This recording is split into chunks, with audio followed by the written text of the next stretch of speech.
Bismillahirrahmanirrahim. Elhamdülillahi Rabbil alemin. Ahmeduhu ve estainuhu ve estağfiruhu ve etevekkelu aleyhi ve usalliye ve usallimu ala habibihi Resulil azam. Seyyidina Muhammedin Mustafa.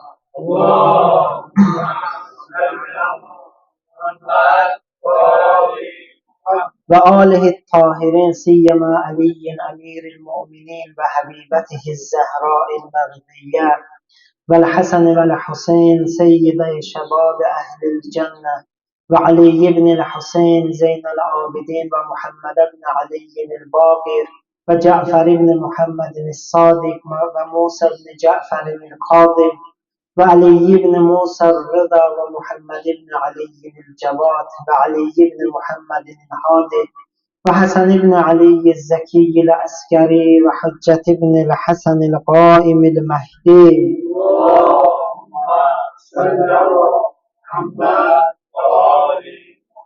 Salavatullahi aleyhim ecmaîn. Usikum ve nefsi bi takvallah.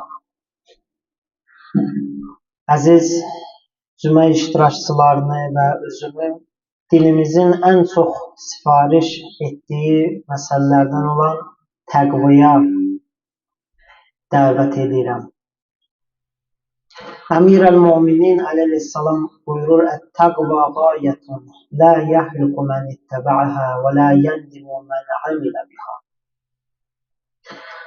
Təqva elə bir hədəfdir ki, hər kəs ona tabe olsa həlak olmaz və hər kəs ona əməl eləsə peşman olmaz. لِأَنَّ بِالتَّقْوَى فَازَ الْفَائِزُونَ. Çünki o nicat tapanlar bu təqva ilə nicat tapıblar. Hər kim nicat tapıb, təqva ilə nicat tapıb. Və bil-mə'siyyəti xasirəl xasirun. O xüsran eləyənlər, xəsarət eləyənlər də günahla xəsarət ediblər. Bu və bu kimi hədislərdən anlaşılır ki, təqva özünü günahların müqabilində saxlamaq, özünü qorumaqdır. Qabaqki cümə xütbələrində qeyd elədiyim kimi, o işıqforun, svetoforun arxasında dayanmaqdır. Yaşılda keçmək, qırmızıda dayanmaq, sarıda ehtiyat eləmək, yaşayış bu formada olması, insanın özünün qoruması, bu ruhiyyə sahib olması təqvadır. Və əgər kim təqvaya riayət eləməsə xəsarət edir. Xəsarət kafirlərə nisbət verilən Quranda bir kəlmədir. Bir adam təsəvvür eləyin, tacirdir, ticarətlə məşğul olur, bütün sərmayəsini əldən verir, bankrot olur. Buna xusran deyilir. Kafir də bütün ömür sərmayəsini əldən verdiyi üçün bu ibarə onun barəsində, kafirlər barədə çox işlənilir ki, onlar xəsarət əhlidirlər. İndi bu hədisdə Əmirəl-Möminin əleyhissalam buyurur ki, və bil-məsiyyəti xasirəl xasirun. Xüsran eləyənlər, xəsarətə uğrayanlar günahlar vasitəsindən xəsarətə uğrayıblar. Allah inşallah bizləri ömrümüzün bütün ərsələrində, günümüzün müxtəlif sahələrində, hər bir anımızda təqvaya riayət edənlərdən qərar versin inşallah. Danışığın təqvası var, rəftarın təqvası var, oturub durmağın təqvası var. Bütün bu sahələrdə təqvaya riayət etməliyik. Cümə gününün ikinci xütbələrində düşmənin nüfuz yollarından danışırdıq. Mən qısa olaraq xatırladım bu vaxta kimi işarə elədiyimiz bəzi məsələlər. Dedik, düşmənliyindən əl çəkmir. Ən pis düşüncə budur ki, insan düşmənə qarşı xoş gümanlı olsun. Düşmən düşmənliyindən əl çəkən deyil, o həqiqi o düşmənçiliyindən əl çəkməyənlərdən söhbət gedir. İslamla düşmənçilik eləyənlər, Allahla düşmənçilik eləyənlər, bunlar şeytanın ordusudur, şeytanın ardıcıllarıdırlar. və bu düşmənçiliyindən əl çəkən deyirlər. Ona görə düşmənə qarşı heç vaxt bədgüman, insan xoşgümanlı olmamalıdır. Bunun nəticəsi nədir? İnsan ehtiyatını saxlayacaq, düşmənin təbəssümünə aldanmayacaq, düşmənin hilələrinə aldanmayacaq. Birinci önəmli məsələ budur ki, düşməni həmişə düşmən biləsən, düşmən görəsən. Bu həm insanın o daxili düşməninə aiddir, həm xarici düşmənlərə. Düşmənlə düşmənçilik eləmək dinimizin tam yarısıdır, bir hissəsidir. Allah dostlarınla dostluq bir yarısıdırsa, Allah düşmənlərindən düşmənçilik başqa bir hissəsini dinimizin təşkil edir. Bu məsələdən heç vaxt qafil olmamalıyıq. Düşmənin nüfuz yolları var. Bunları tanımaq çox önəmlidir. Bunları tanısaq düşmən zəif olacaqdır. Quran-ı Kərimdə Allah Teala neçə yerdə şeytan barədə buyurur ki, şeytanın hiləsi zəifdir. Niyə zəifdir? Bunun səbəbi budur ki, Allah şeytanın vəsvəsə yollarını bizim üçün açıqlayıbdır. Şeytan necə insanı vəsvəsə eləyir, hansı şəraitlərdə necə, bunu Allah Teala bizə açıqlayır. Əgər bunları biz öyrənsək, şeytanın vəsvəsəsindən amanda qalarıq. Düşmənin də, xarici düşmənlərin nüfuzları Quran-ı Kərimdə açıqlanır. Bunlardan da xəbərdar olsaq, xarici düşmənlər müsəlmanların qarşısında zəifdir. Əntumul ələvnə in kuntum mu'minin. Siz qalib, siz uca, əgər möminsizsə, əgər imanınız varsa. Düşmənin nüfuz yollarından o daha adi və məşhuru birinci həftələrdə qeyd elədik, casuslardan istifadə. Müxtəlif yerlərə düşmən öz casuslarını yerləşdirir. Bu hətta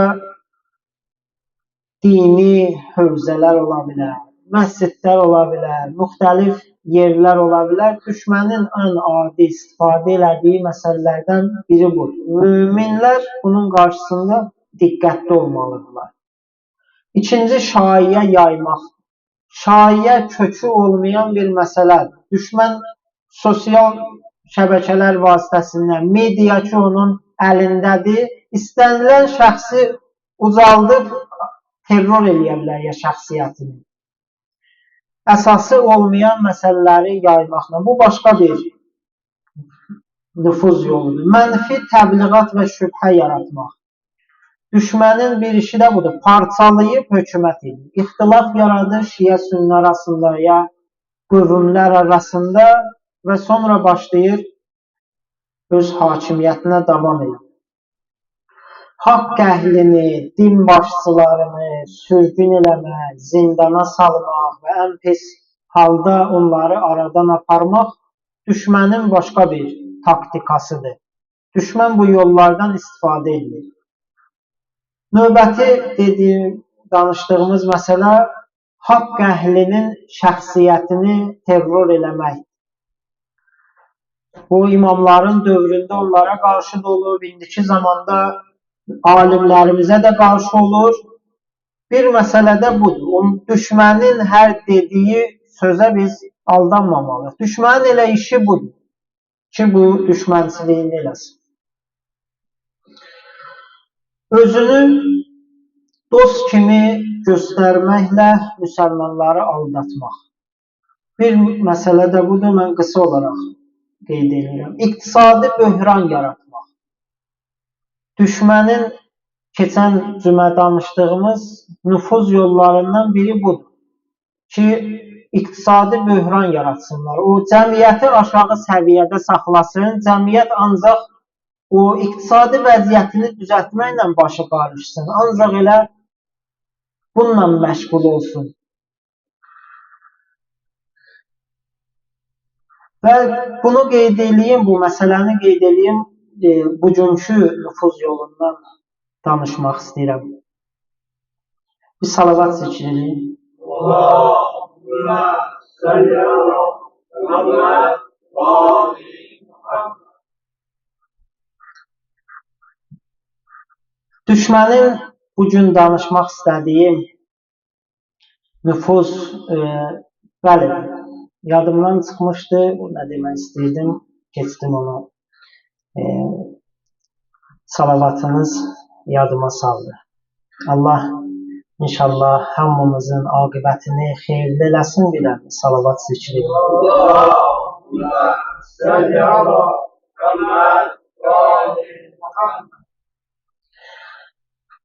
Düşmənin nüfuz yollarından biri də əxlaqi fəzilətləri təhrif etməkdir. Yəni, düşmən bəzən müstəqil olaraq hədəfinə çata bilmir, müstəqil olaraq. Və düşmənin də əsas hədəfi nədir? Düşmənin əsas hədəfi müsəlmanları dindən çıxartmaqdır. Quran ayəsində buna açıq-aşkar işarə olunur ki, onlar sizi dininizdən döndərmək istəyirlər. Baxın, bu dediklərim də təhqir deyil, yəni bir din düşməni, Allah düşmənləri barədə bir dənə həqiqətdir. Amerikanın prezidenti təlxək və qeyrətsiz ki, özü açıq-aşkar, mən cümə iştirakçılarından üzr istəyirəm, deyir, mənim arzum öz qızımla cinsi yaxınlıq eləməkdir. Din düşmənləri, baxın, belə qeyrətsizdirlər. Bu, Amerikanın prezidenti özü öz dilinlə deyir ki, İran bu müsəlman ölkələrinin nümunələrindən biridir. Deyir ki, İran, bizim istəyimiz budur ki, İran niyə İslam qanunları əsasında olsun? İslam qanunlarından əl çəksin. Ölkənin idarəsi İslam qanunlarından əl çəksin. Baxın, Quran-ı Kərimin bəyan elədiyini din düşmənləri açıq-aşkar bəyan edirlər. Ki, bunların hədəfləri bizi dindən, müsəlmanları dindən çıxartmaqdır. İndi əgər bu hədəflərinə müstəqil olaraq çatmayanda, dinin mahiyyətində bəzi dəyişikliklərə yol verirlər. Bu məsələyə diqqət edin. Məsələn, mən bəzi nümunələr çəkim, daha aydın olsun. Müsəlman bir xanımdan hicabı almağı bacarmırlar. Görürlər ki, indi bacardıqlarından alırlar. Allah inşallah bütün müsəlmanlara, müsəlman xanımlara hicab, iffət nəsib eləsin inşallah. Baxır, kimlə ki ala bilir, alıb. Ala bilməyənlərdən nə edir? Hicabın formasını dəyişdirir. Hicabın hədəfi nə idi? Ki, naməhrəm qarşısında bir qalxan olsun. Düşmən gəlir, bu daha da cəzbedicilik yaradır bu hicablar. Bu təbliğatlarla başlayır o hicabın mahiyyətini dəyişməyə. Baxın, hicabı əlindən ala bilmir. Müsəlman ailədə doğulub, hicab taxan anasını görüb, bacısını görüb, belə bir ailədə dünyaya gəlib, hicabını onun əlindən ala bilmir, hicabın formasında dəyişiklik yaradır. Yaxud başqa bir misal, baxın, Quranı birbaşa bizdən ala bilmir. Çünki biz Quranı müqəddəs kitab bilirik. Gözümüzü açmışıq, Quranı biz müqəddəs bilmişik, dədə-babadan, mühitdən. Neyniyib? Quranı bizə aparıb qoydurubdur taxtalara, şkafların üstlərinə, əl vurma, ona toxunma olmaz. Onu yalnız alimlər başa düşərsən, başa düşmərsən. Halbuki Allah Teala bu müqəddəs kitabı göndərib və buyurub ki, Hudən linnas. Bu kitab bütün insanların hidayət mənbəyidir. Düşmən Quranı əlimizdən almayıb, Quranı yaxınlaşmağa bizi qoyur, müxtəlif məsələlərlə çalışır bizi o Qurandan uzaqlaşdırsın. Həyatımızdan çıxardıqdır Quranı. Baxın, düşmənin nüfuz yollarından biri də budur. Məsələn, dindarlığı əldən ala bilmir, dindarlığı özünə qapanma kimi təqdim edir. Bir üzlət, yəni o küncə çəkilmə, təhliyə çəkilmə, zahidliyin mənasını belə izah edir. Halbuki Zahidlik dünyadan ayrılma değil, dünyaya ürək bağlamamaq.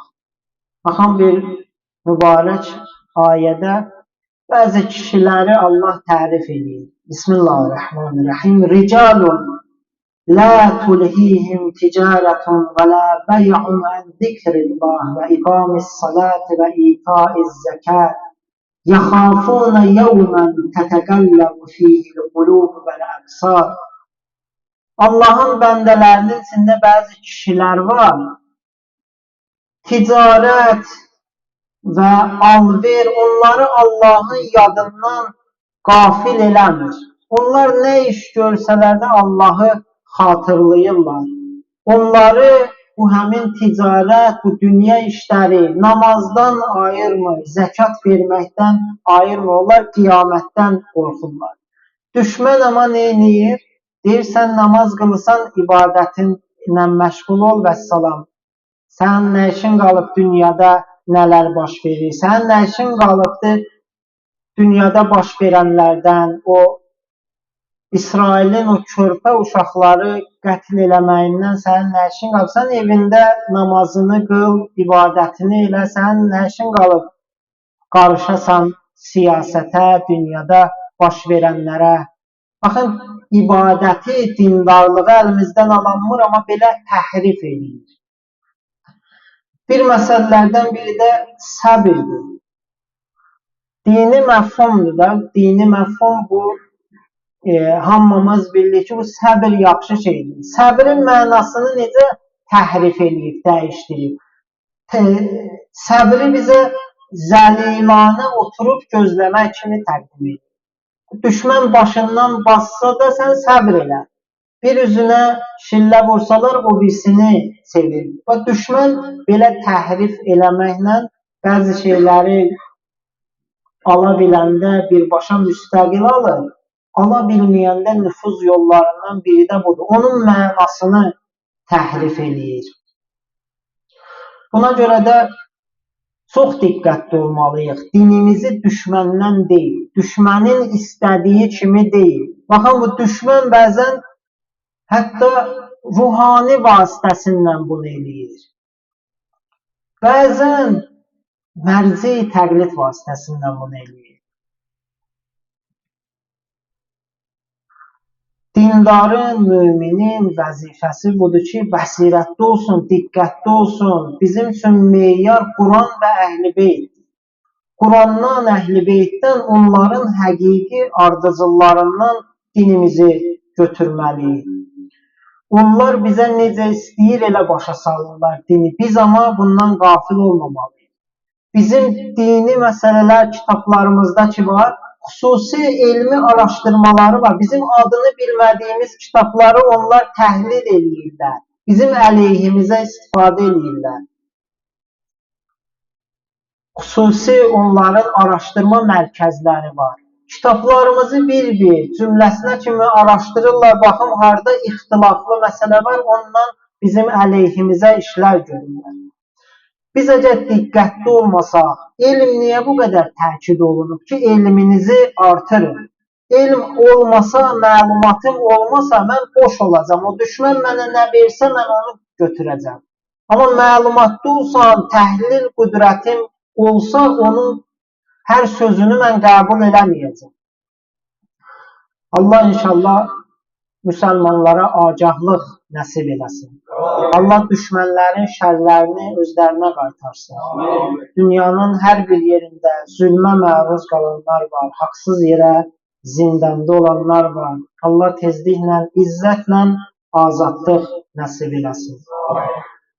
Harada Allah düşmənləri var, İslamla düşmənçilik eləyənlər var, hidayət olmadıqları təqdirdə Allah hamısını məhv nabud etsin. Bismillahirrahmanirrahim. Qul ya eyyuhel kafirun la a'budu ma ta'budun və la entum abidun ma a'bud və la ana abidun ma abadtum və la entum abidun ma a'bud lakum dinikum veliyedin. Sadaqallahul aliyyul azim. Vesselamu aleykum ve rahmetullahi ve berekatuhu.